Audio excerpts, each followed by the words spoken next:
Okay, cracking. So, morning, guys. Happy Sunday. Bank holiday weekend for those that are in the UK, which is fun. Happy Sunday evening to our team in New Zealand. Hi, Claire. How are you? So good to see your gorgeous face. Um, Right, guys, so we'll get going. So today I am going to train. I've been doing like so much training. I'm doing a few different external network marketing training things at the moment. I've had Fraser Brooks Success Summit. I'm also part of the direct selling community group that is, the Girl Who's No Shame Sales Game on Instagram. I'm in part of her page group. And I've been doing a lot of training with Mindvalley as well. And yeah, so I've just been like learning loads and figuring out ways to bring it in and make it relevant for our Arbonne businesses as well. So today I'm going to train. My topic is loosely around about being the CEO of your Arbonne business, which might sound like to some of you like, that's so weird. Like, why would you describe yourself as a CEO? And for others, you'll be thinking to yourself, like, yeah, like I totally get that. We are totally in control of our own businesses.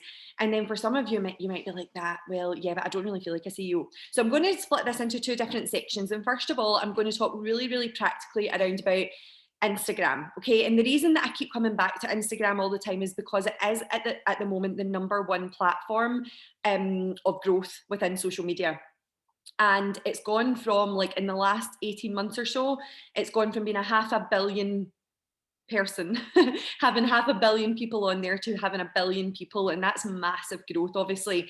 And it's where people are spending a huge amount of their time. So I wanted to give you some practical tips on really taking ownership of your Instagram and using it for your business, using it ultimately to grow your business. Because I think that with platforms like Instagram, for anything like me, like I love it. I really enjoy, the process of being on there and being able to share content and being able to look at other people's content. But at the same time, like, I'm there to make money. And there's a big difference between really using your time on Instagram effectively and literally falling down the rabbit hole of Instagram and it's sucking so much of your time and not getting anything back. So I want to help you guys with that. And then I'm also going to speak about, with your Arbonne business specifically, are you showing up like a CEO or are you showing up like a hobbyist? Because if you treat your business like a business, and I know loads of you have heard this a million times, but I'm going to go over it. I'm going to give you some more on it as well. Then it will pay you like a business. But if you treat it like a hobby, like you just dip in and dip out when it suits you and you show up when it suits you, and when you feel like it, then ultimately it will cost you money and time. And I know that a lot of us are here because we love the community, but we're also here because we have a vision and we have a why and we have a goal and we're here to make money and earn. So I'm going to help you with both of those things. So first of all, let's talk about social media and specifically Instagram, but a lot of what I talk about, you will be able to translate into other platforms. Social media isn't going away.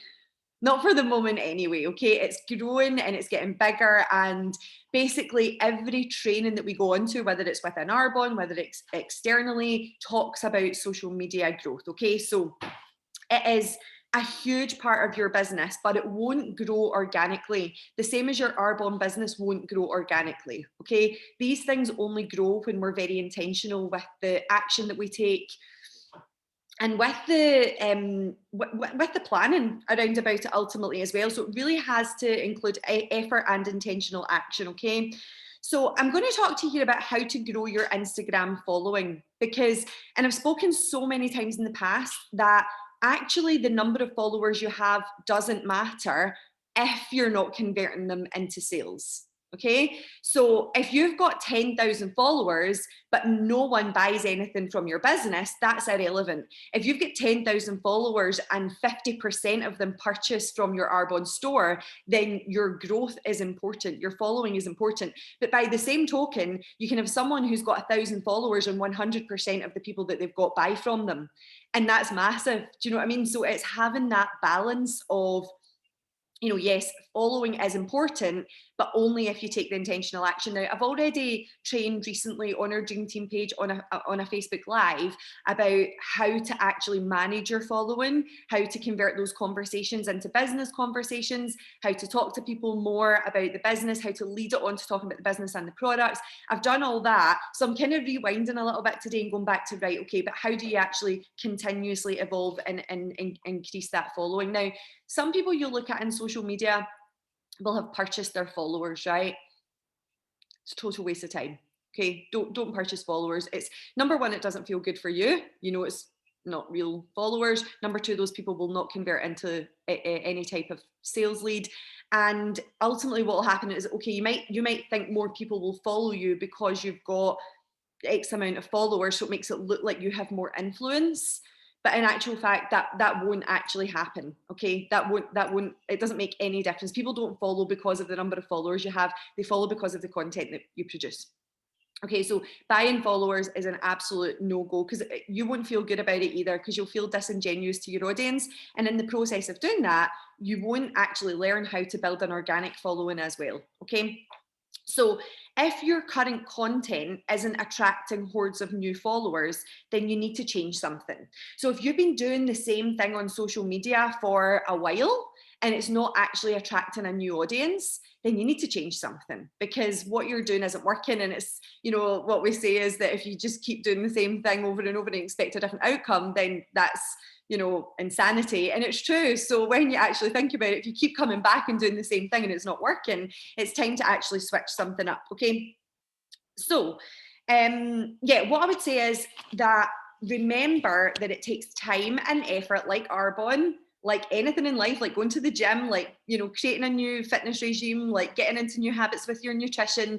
You can't do it for one day and expect an outcome. This has to be something that you're willing to commit to over time. And what I would say is, guys, that with the top tips that I'm going to give you around about building your following, you really want to create a routine around this. So, you know, you don't want to be putting in 20 hours into, like, you know, right, okay, I'm going to sort all this stuff out and then just walk away from it. It's better to do it consistently over time. So an hour a day of working on your content and how to build, or whatever that is for you. It doesn't need to be an hour a day. But first of all, what is your name on social media? So this is not your handle that people, that you know, that you give people to follow you. This is like, what is your name? So little bold text underneath your photograph on your profile. What is your name there? Do you know that that is searchable? When people search on Instagram, that's the part that Instagram are looking at or searching under. Okay, that's Max. I need to get you to be quiet, please. Sorry, darling. I am so easily distracted. As soon as the child starts talking, I'm like that. I don't know what I'm talking about anymore. So that's the searchable part. So if you've just got your name in there, fine. If someone goes to search for Claire Frost or Haley Henshaw or Kirsty Such, then they will, you know, you will come up somewhere in the search results. And that's fine if people know you. But if people don't know you and they're searching for healthy recipes, or they're searching for, you know, mum boss or something like that, and they want to connect with people like that, then if you don't have that in that title, then you're not going to appear in the results. Okay. So you want to really think about what name are you going to put in there. Now, if you have your account as a business account, it won't allow you to change it. I've learned this recently. So I've been playing around with all different types of being private, not being private, having a business account, not having a business account. As soon as you have a business account on Instagram, it actually takes away so many features. So it gives you features, yes. It gives you, like, you know, you can look into your insights and you can see how many people have liked each picture and different things like that. You can see the times that your audience are on Instagram and stuff like that as well. However, you can't actually, sorry, Max, I'm going to need to get you to come off that, son. Sorry, I'm so, like, I can't actually talk at the same time as he's talking on his Xbox. Yeah, so what was I saying there? Yeah, what was I talking about? Okay, that's the your name is searchable. Oh yeah, so the business account, if you've got a business account, it actually disables a few different features as well. Like, you can't use a lot of music on your reels and different things like that. So what I have found is that to get the most out of Instagram, you want to have a creator account and have it public. Okay, that's what will give you the most features, because as soon as you're a business account, Instagram are thinking, like, hang on a minute, like, you're making money out of this platform here, and they therefore don't want to make as many features available to you, like copyright issues and various different things. I don't actually know why I got into that there. There would have been a link there. I'll come back to it if it comes to me. But yeah, that's what you want to focus on in terms of having, if you're looking for the ideal platform to be searched for us in Arbonne, then that's what you're looking for. I'm going to talk to you a lot today about, sorry guys, I'm actually going to move into another room while I'm talking to you. I'm going to talk to you today about your growing your following. Okay, so growing your following doesn't happen from stories. Okay, and I know that we love stories. Like, I love Instagram stories so much, but what I've learned recently is that no one can find you via your stories. I mean, I didn't learn that recently. I've known that, but I've kind of always thought stories. So stories are good for engagement, but it's only when you search for someone on or a type of person or a business or a brand on Instagram, it's not the stories that are coming up on your discovery page. Okay, so if you want people to find you, it's all about your grid content. Stories are great once you've found the followers. Stories are great for then, getting that audience in front of your product, or get your product in front of that audience, and being able to show the behind the scenes of your life and stuff like that. But in order to actually grow your following, you really, really want to focus on your grid content, because that's the content that is searchable. So this might come as a bit of a shock to some of you, but experts in Instagram growth suggest that if you want to grow your following, you need to be posting on your grid between 3 and 5 times a day. Okay, so I'm going to talk to you about how do you do that, what type of content do you want to be coming up with there. But if you want to be appearing, because Instagram is so popular now that your content is getting buried instantly, basically. And so if you're thinking like, why are people not liking my photos, or why this, it's because it's not been exposed. So you need to put yourself out there more if you want to gain more exposure. So stories are great, but I'm not talking about that today. Stories are great for another reason, for people to get to know you once they've started following you. But in order to grow your following, you need to focus on your grid content, which was new to me as well. So on that note, as a business owner as well, you really need to know your niche. And I know I've spoken about this before, guys, but how you might, and the thing is, you might be like, oh, I don't know what my niche is. I've tried to find it and I don't know, and nothing's really connecting with me. You might need to date your niche for a while. Okay. So it means that, you might need to try something out for 3 to 6 months, and then it'll evolve over time. It's not going to remain the same, because you don't remain the same, because we all evolve as people. So don't worry, it's not like you pick something and then you can't ever change it again, like you've got to sign a contract to your niche. You don't. It's just a case niche. It's just a case of deciding what your niche is. Like, someone who has this nailed already, actually, who's really new to Arbonne, is Steph O'Brien. Steph is like, she's like all about health and wellness. As soon as I think of Steph, I know that her whole feed is around about like what she eats for breakfast, about her whole holistic approach to her body and her mind and her spirit, and that connection. And I know that when I think about Steph, I think about healthiness, I think about health, I think about, moving your body. I just think about an overall healthy person. And so, like, that's, you want people to look at you and think of like a couple of things. Like, when I think of like Claire's coming off my screen just now, like Claire, I think of Reiki, I think of yoga. Again, like, it's funny how like we're all quite similar in that respect, that, a lot of what our niche is boils down to like health and wellness. But I can, like, as soon as I think of her, that's the on her social media, that's what I think of. So it's a case of deciding. Like, I've struggled with coming up with like exactly where my niche sits, because I've been torn between, wanting to educate people about health and wellness and our products, but also being fiercely passionate about the business opportunity. And for me, I don't really want to lead with the product. I want to lead with the business, because I'm all about the vision and the business and the huge, future and the possibilities of what our business has. But that's just what has always been the case for me. That's what's always driven my business. I have never, since I started with Arbonne, ever led with the products. I have always led with the business first. So I'm kind of in this place of, but do I lead with the products and then I can move on to the business, or do I lead? But I've decided that my name is going to be like Ashley Health and Wealth. And that's what I want to. So if people are searching for health on Instagram, or they're searching for wealth, like ways to make money, then they're going to be attracted to me. Okay, so that's kind of what I've decided on in the end, so that I've got a bit of a hybrid. But, and it doesn't need to be one thing. Like, a lot of people think their niche needs to relate to the business or the products or Arbonne in general, but it actually doesn't. Like, if you're a really keen runner, or, you're a professional swimmer, or, I don't know, you've got a hobby in art or something like that, like Sarah as an artist, that can be your niche and people can be attracted to you through that niche. And then you can talk to them about the business. You know, it's not that it has to just be about Arbonne. So just have a think about what aligns well with you, but your content is going to relate to your niche. So you kind of need to take a bit of time just to think, like, what is it? Just pick something, just decide on something and run with it. Something that just, like, you know, comes to mind quite quickly is probably a good idea, not overthinking it. So here's a few top tips with your content, because this is the thing that was getting me, was how can I find enough, you know, interesting content for 3 to 5 posts per day? Because what I have realized, the mistake that I have been making for all these years, is making my whole Instagram profile all about me. So pictures of me, because I was always led to believe and trained from people in the past that people come to Instagram to follow you because they want to see you. And that is the case, but people are looking for value, especially people that don't know you. So we're not talking about your friends and family here, right? They know you already.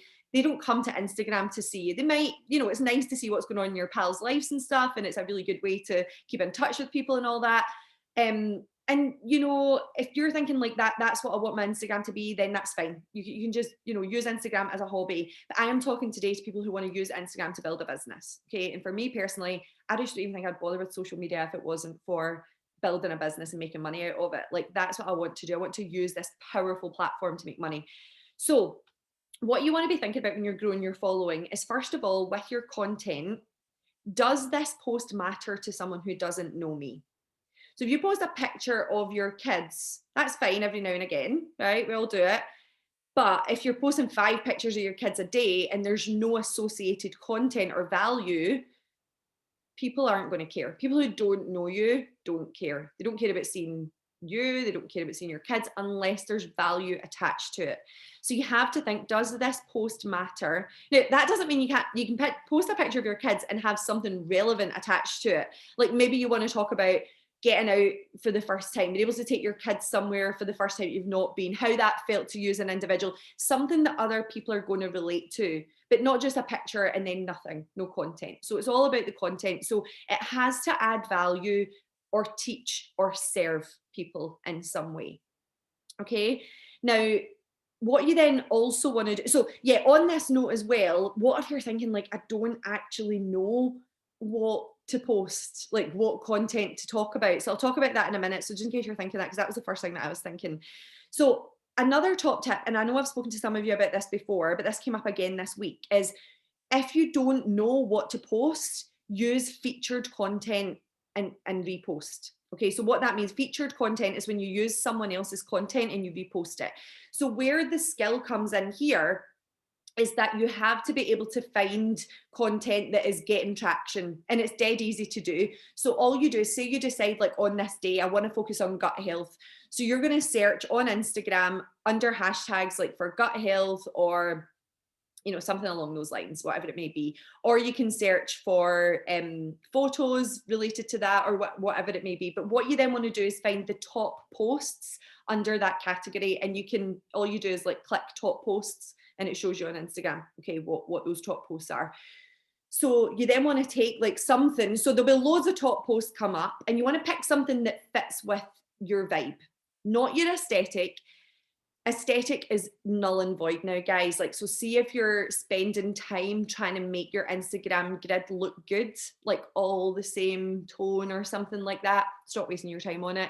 Like this guy that I was talking to this week was saying, like, we live in 2021, people don't care about that stuff anymore. People care about content. Content is king, not how it looks. And that's so good. Like, I was like, oh yes, that's so good, because yeah, okay, if you've got a nice preset that you like to use, then by all means use it, but you're not having to go away and, you know, figure out what your aesthetic should look like and all that. That's not what people are interested in. People are interested in content. Content is king. So huge accounts on Instagram. Like, I had some examples of them, and I can share those with you on the Dream Team page. Don't really have time to go into them right now, but massive accounts, when you actually drill it down, 80 to 100% of their content is reposted content. How incredible is that? So that makes your job so much easier. But you have to be willing to do this for a period of time. Okay, you have to be willing to do 80. So if you've got less than 10,000 followers, 80% of your content should be reposted. In order to repost, all you do is download an app. Any of them will do. They're all good from on your phone. I just use one that's called Repost, the Repost app.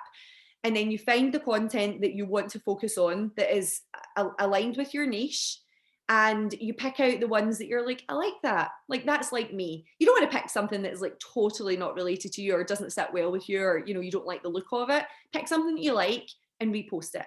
And you can do that easily 3 to 5 times per day. In fact, you could actually, no, it's to your grid, MC. We're just talking about grid today, so it doesn't repost to your story. It's not the little arrow that we're talking about. It's basically like you click on. So if you want to repost something, when you go to that actual post, click on the 3 dots, and then you can copy it. Okay, basically to learn to do this, just Google how to repost from Instagram, guys, and you'll see like a YouTube video. It'll take 30 seconds to show you how to do it. You click on the 3 dots, you click copy, then you go into your repost app, and guess what? It's there magically because you've clicked copy. It's in the repost app, and then you can change the caption if you want. I would say probably do, and like because you want to put your own hashtags in there and stuff. So change the caption to something that's yours, but you're giving the person credit because you're doing it from repost. So it shows that it's a reposted app on your app. It shows it's a reposted post on your grid. I can do it. I could actually do like a little video on this to show you guys how to do it if that's useful, if MD finds that useful, so that we're not going into like the detail of that, but I can show you how to do it. But it is really, really easy. Once you've done it, it's so easy. And what you could actually do is you could plan your whole week's content on the back of that. So you could go in, you can save all the posts that you like, you know, just the wee save button. So you could sit on a Sunday and you could decide, right, Monday I'm going to post about this, Tuesday I'm going to post about this, blah, blah, blah, blah, blah. You could save all the posts, and then just at the time when you're doing it, just repost, repost, repost. It should not take a long time at all to do. So this isn't about copying other people, guys. It's about copying what works for other people and making it your own. And as long as you're using the repost app, or as long as you're giving that person credit, then that's fine. It's normal to do that. People don't get pissed off. People love when their content is reposted because that grows their audience as well.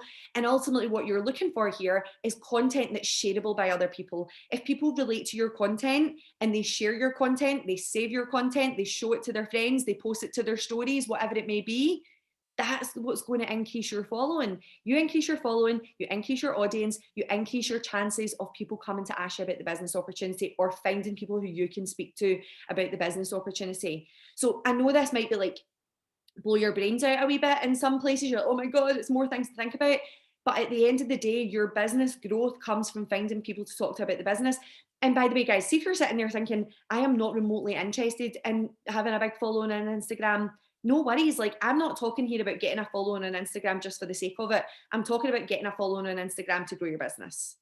And what I would say as well is that if you're sitting here at this point in time with a list of people in your life who you know, friends of friends, family, people who you've not spoken to about the business, whoever it may be, acquaintances, you're sitting with a list of people who you haven't spoken to about the business, deal with that first. Okay. This is for after it. This shouldn't be seen as, oh, I'm getting very feisty now. This shouldn't be seen as, I'm copping out of talking to people. I'm just going to go and grow my Instagram following instead. This has to be like, right, I on a mission. I've spoken to everybody. They want to do it or they don't want to do it. Fine. Who cares? Doesn't matter. Like, you want to do it, you don't want to do it. Park it. You need to know where you stand with everyone in your life. You have to have a yes, a no, or a maybe from everyone who you do know first, and then you work on this. This comes next, okay? This isn't an easy way out because it doesn't happen overnight. So the other thing is that, like, you might be just really, really committed to using your own content as well. And if you've already got like 10,000 followers or more, then probably flip it around. 20% should be repost, 80% is your own content. Now, the thing is that whatever your content, this doesn't mean that you always do it. Maybe some days you'll just like, I just want to post my own content, and that's fine. I love posting my own content as well, but it has to add value. So we have to come back to that point of adding value. So how do you add value? Do you know what, guys? It's really easy. You just become educated. And how do you become educated and what to talk to people about? Personal development. Okay. If you're doing personal development, like already this week, I have learned like top 10 tips on how to grow your Instagram following. Okay. I might not be an Instagram expert, but I've learned this week on these top tips, or top 3 or 4 or whatever it is, tips on how to grow your Instagram following. There's content for me to go and share. straight away. This week I was out a run. I was thinking, I'm going to do a post on, for people that want to get into running who don't know where to start. I'm going to talk to them about, like, here are my top tips on how to start running. Here's my top tips on if you are a runner and you want to improve your distance or your speed. This is what I've learned. It's just about, like, as you're living your life, as you're pushing the boundaries of your own comfort zone, as you are, what is this question that's coming in? I can't actually see it. Sorry. Do you keep the person's name at the start of the content when you repost? I don't personally, Kirsty. I just delete their whole post, and then I just put my own content in there, my own hashtags. But you can do if you want to. You don't need to, because they're always getting credit because it comes up in the photo from the repost app that you use. Yeah, guys. So just like personal development, like every day when you're reading your books or you're listening to audios and you have those light bulb moments, like write down whatever it is. Like if there's a couple of quotes that you're like, I love that so much, there's your content. As long as you're growing your mind and you're pushing your own comfort zone every day and you're learning, and that's what we do in Arbonne anyway. So like we've got the content there already. So one thing that did come up this week is the worst thing that you can do on social media is post stock images. Like, so Arbonne's digital catalogue is brilliant, it's lovely, but it is so boring to your audience, it's just going to turn people off straight away, especially if people start searching for health and wellness and your name comes up and they open your grid and you're just selling. Even although we're always selling, people don't like to feel sold to. And as soon as you've got an advert up there, people feel sold to. When things are too perfect, it just feels like an advert. So move away from the stock images. They're great for, for your WhatsApp events. And if you're using them on your personal, like your little VIP group, so you're doing a product event, no problem, because people know what they're coming to then. They're coming for an event where, they know that there's a sales opportunity or a buying opportunity for them. But with social media, you want to stay away from stock images completely. Yeah, so that's all I've got to say on Instagram. I could probably go on and on about this for ages. Hashtags are king as well, guys. You really need to get good with your hashtags. You get 30 hashtags with every post. Use them. What I've learned this week is don't put it into the body of the text that you're on your caption. Put them into your comments, but the first comment, but you have to do it straight away. So have them saved on your phone. If you leave it, like, you can still put them into the comments an hour later, but they're going to have totally lost any traction by that point. So you have to do it straight away in order to, oh, someone's just joining. In order to actually gain that traction. So hashtags are king as well, right, guys? I know that I'm slightly like coming up to time, but 5 minutes and we'll be done. So the second part is around about being a CEO or being a hobbyist in your business. Okay, so I love doing Arbonne. Like, I enjoy it. Don't get me wrong. I have days where it drives me insane and I'm like, oh my God, I'm banging my head against a brick wall. And like, I've not had the growth I wanted for X amount of time and different things like that. Like, so it's not perfect. Arbonne isn't perfect. And I want you to enjoy the process of building your Arbonne business. But some days you do need to think, am I here because I enjoy it? That's a hobby. Am I here because I have a purpose and I'm driven by that purpose? And I'm looking for an end result, for an outcome. And I would say, like, sometimes you have to take out a long, hard look and say, like, am I showing up for the right reasons? So I want you to enjoy Arbonne, but I also want you to make money from Arbonne. Because when you make money from Arbonne, it's so powerful in so many different ways, not just for your own personal gain, but for what you can do, what you can give, what you can share, what you can, and see, at the end of the day, guys, like, I'm going to hold my hands up here and say, like, sometimes I feel guilty talking about money just for gain. Right, I do. I'm sitting here now and I'm all of a sudden going off on a tangent about sharing. Right, see, unless you're in a position where every single day you're waking up like completely comfortable, never have a money worry, you know that you're sorted for the rest of your life, then we're here for the money. Like, at the end of the day, we're looking for money to be made. And no matter how good our financial situations are or are not at the moment, everything can change in a heartbeat. Arbonne gives you a backup plan. It's basically an insurance policy on everything else that's going on in life. So, I still sometimes feel uncomfortable talking about the money element of it, but I shouldn't, and neither should you. Like, because at the end of the day, people don't go to work every day for the fun of it. People go to work every day because they're getting paid a salary at the end of the month. And it's no different here if you're treating your business like a CEO.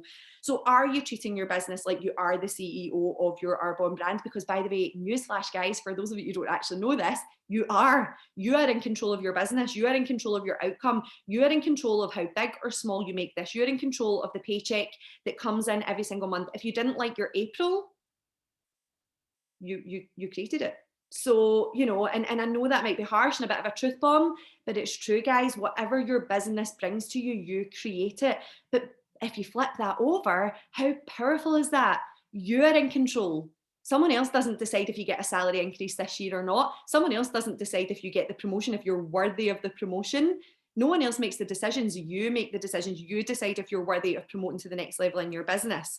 So do you have goals and a strategy for like this month? For example, this is good timing because we're right at the beginning of a month. Or are you just sticking your finger in the air and hoping for the best? Are you waiting until we're like maybe 4 or 5 days in and you see how much traction you're getting? If your business is going really fast in the first like 2-3 days and you're like, oh, wow, like I've got more QB than I thought I did. Then you're like, oh, cool, right, I can go for a goal this month. Are you getting to the 15th of the month, the halfway through, and thinking, oh, it's not going to happen this month, so I'll just like park it aside? Or it's a good month, so, oh, I'll do some work then, because that's not what CEOs do. CEOs decide on the first of the month, this is what I'm doing this month. This is my strategy I'm putting in place. These are the actions that I'm going to take to move towards that goal. They forecast, they plan, they create actions aligned with their goals. Like anyone who's in corporate who has a sales element attached to the business or the organization, the business unit that they work in, which is mostly everyone because businesses, you know, depend on money and sales, whatever it may be. You, if you're in like a senior position, you have to forecast, and you're not psychic, but you have to make estimates based on the information that you have in order to tell the CEO or the people above you, the shareholders, what the business is going to bring in that month. And if you can't do that, then that's a massive issue. That creates an issue.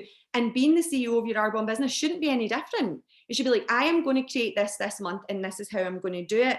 And when you do that, you have the power, you have the control, and you determine the outcome. CEOs don't stop with the no's, and they don't stop with the yeses either. And you might have been in this position before, guys, where you get so many no's that you're like, oh, I feel like, you know, I can't do this anymore or whatever. But no's are brilliant. If you're getting no's, then you're in activity. If you're not getting no's and you're not getting yeses, that's when you have a problem, guys, because that's when you're not asking. But if you're getting no's, great. Like, just don't stop with the no's. The no's are great. Other times we stop with the yes, we get a yes, and we're like, yeah, like someone's joined my team, so I'm just going to stop asking because I need to focus on this one person that's come in. And that's not how CEOs operate either. Like, yes, you bring people in and you onboard them, and as you're onboarding that person, you're still talking to people in the background. So don't stop with the no's and don't stop with the yeses. This month for us, guys, GTC is coming up, the Global Training Conference. I know pretty much everyone who's here is registered for it, I think. And so new products are going to be launched this month because we always have new products launched at GTC. So are you thinking like a CEO in that you are thinking, okay, we don't know what the products are, but that's okay. That doesn't matter. Are you thinking, how am I going to market these? What is my strategy going to be? How many like launch events am I going to do? Am I going to do them for like different people within my network? I would recommend that you do. Smaller groups are better. Or are you just like going to think, oh, when the products come out, I'll just post them all over social media and I'll see what sticks. I'll see if I get any engagement. That doesn't work, guys. That's not what a CEO would do. That's someone who thinks, oh, I'll deal with that when it comes round. That's what they would do. But a CEO would be thinking, right, I know GTC is coming up. How much traction am I going to get going in my business before GTC? What if I could be at X amount of QV before GTC and then GTC supersizes that? So for anyone who's not attended an Arbonne Global Training Conference before, obviously they're all virtual now at the moment, which is fine. But the impact that these events have on your business is massive, like absolutely massive. You can supersize your business on the back of these events. But having a plan is really, really important. So you want to be thinking like, what is my actual strategy? A CEO will have a strategy around about Reels, about IGTV, Facebook groups, reaching out to clients? Who are you going to reach out to? Have you got, when you're sitting watching GTC for the product launch, do you have your list of clients printed off and ready to tell them we've got new products? Have you got your list of people who have ever bought a product from you before ready to go, and you're going to reach out to them? Have you got an incentive in place to purchase? Have you thought, like, how am I going to incentivize people? Arbonne might give us something like that, but have you thought of your own just in case?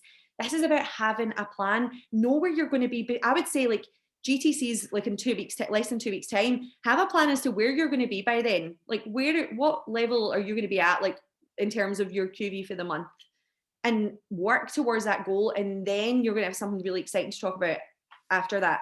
Now, the other thing, guys, is that CEOs fail, and they fail again, and they fail again, and they fail again. And they keep coming back because they know that without failing, they don't learn. And they wouldn't be a CEO if they hadn't failed and they hadn't learned. So remember, guys, that success leaves clues. So people in our business who are already successful have just failed more times than you. They've just had more rejection than you. And that's why they are where they are. So CEOs fail, and they actually thrive on that failure. They're like, okay, I get it, right. So everyone's telling me products are too expensive. So what is it there? How do I need to deal with that better? Okay, right. Everyone's saying no to me about the business opportunity. How can I learn from that? What am I sending? What am I saying? Could my message do with a bit of tweaking, my voice note, whatever?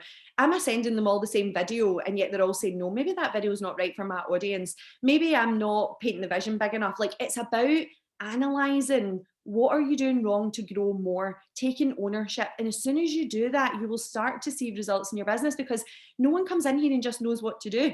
We all need to learn, and we're all different. So what works for me might not work for Laura, or it might not work for Kirsty. But the bottom line is that you need to just find what works for you. And that's what CEOs do. So if someone is where you want to be, watch what they're doing and know that they've just had more rejection than you. So what else? I think this is pretty much us done. Yeah. So sort of finally, CEOs also know that what has got you this far will only get you this far. Okay. So if you have failed, if you've not promoted in the last like 2 to 3 months, something needs to switch up. Okay. Or if your business, maybe not promoted, but if your business hasn't really grown, it's been like in the same kind of place, and you felt like it's just in the same place for the last 2 to 3 months, something needs to change in order to help you move forward. So as long as you're out of your comfort zone and experiencing a level of discomfort and fear, that's growth. Like, as soon as that happens, that's when you know you're on the right track, because that's what's moving you forward. That's what's creating that growth. So something I learned from another training that I did with one of Tony Robbins' team recently was, every week I now think of what is my power move for this week. And I think of something that I've not done before that is going to definitely put me out of my comfort zone. But it's not necessarily always specifically related to Arbonne, but it's something that is going to create more confidence in me that will translate back into Arbonne. Most of the time, I want a power move in relation to my Arbonne business, but sometimes it's been different things, like investing in different things, or things that scare me a little bit. But I've decided to I know I spoke to a few of you about cryptocurrency, and that was something that I really wanted to learn about. And then one of my power moves one week was right, okay, I'm going to take the plunge and invest some money in this and see how it goes and learn more and blah blah blah. So that was something that was non-Arbonne related, but is contributing to what I view as being the holy grail of having 7 multiple streams of income, having 7 streams of income. And Tony Robbins teaches that as well.